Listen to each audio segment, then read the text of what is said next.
morning, my students. God bless you. I hope you are doing fine. In our last class, we spoke about Jerusalem Council. And we remember the decision taken by the council headed by James. And today we're going to look at Paul's arrival in Jerusalem and his arrest.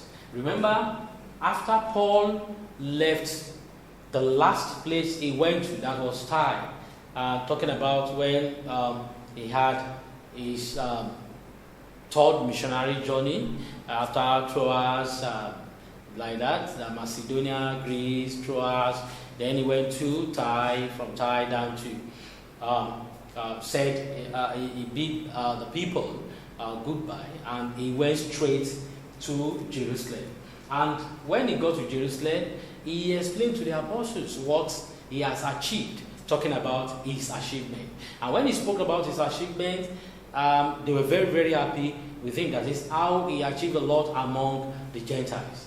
And from there, we have some Jews that have had a encounter with him in Asia Minor, right there in Greece. And they came down and they said that we discovered this man entered the temple with non-Jews, which is against the tradition of the Jews, talking about the law of Moses, that he must purify himself. I'm talking about the purification now.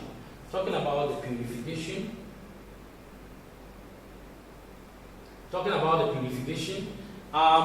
Paul spoke to the people. He said he is going to pass through the purification. And he asked them for how many days. They told him it's going to be for 7 days. And the people with him, they sat down and they passed through this. On the 7th day, towards the end, they came to him. I'm talking about the Jews that had encounter with him right there in the Gentiles' land. They came to him, they attacked him, and they said, you brought non-Jews that were with him. Therefore, one of them was Trophimus. And they accused him of this, and they closed the gate of the temple, and they dragged him. They wanted to do what?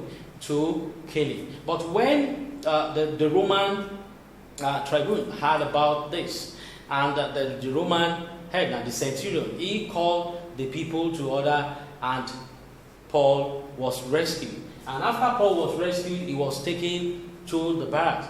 And when they took him there, he asked him some questions.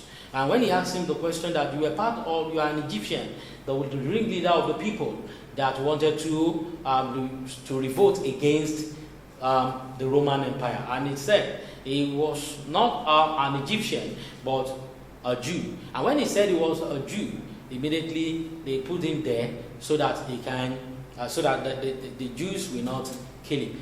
But later, the day, that is the next day now, they took him before the Sanhedrin. And when he got before the Sanhedrin, he spoke to them.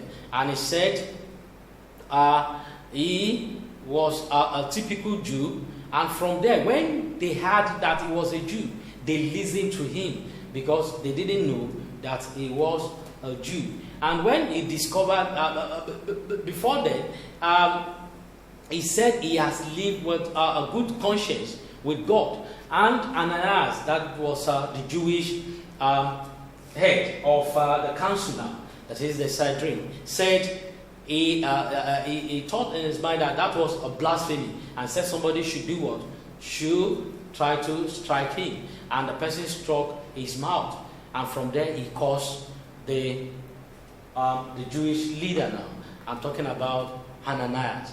And he called him, he said, you this whitewashed wall. And when he said this, you this whitewashed wall, then the people there spoke to him that, do you know that you were speaking to the chief priest now, that is the high priest. And when he heard that, he apologized immediately. And when he discovered that the people that were in the council were set off, the Sadducees, Pharisees, and the scribes, then he said he was being arrested because of the problem of what we called problem of resurrection of the dead. And when he said that, immediately we have divisions among them, because we have some of them that believe in what we call resurrection. And angels, talking about the spirit, especially the Pharisees. They believe in this, why the Sadducees did not believe. And we have some of the scribes that supported Paul. And the people that supported Paul, this led to what we call a violent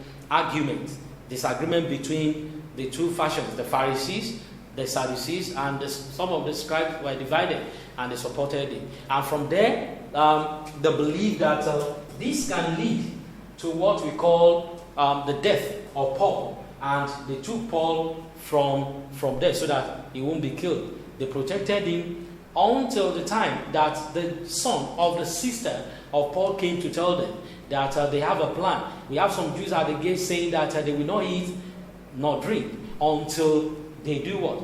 They kill Paul. And from this word, they need to rescue Paul so that Paul will not be killed by the Jews. And that was how he was taken to Caesarea in order to save him. All right, in the next class, we are going to look at another topic, talking about Paul's defense before Felix. All right, God bless you. We see you in the Google class to continue the discussion right there.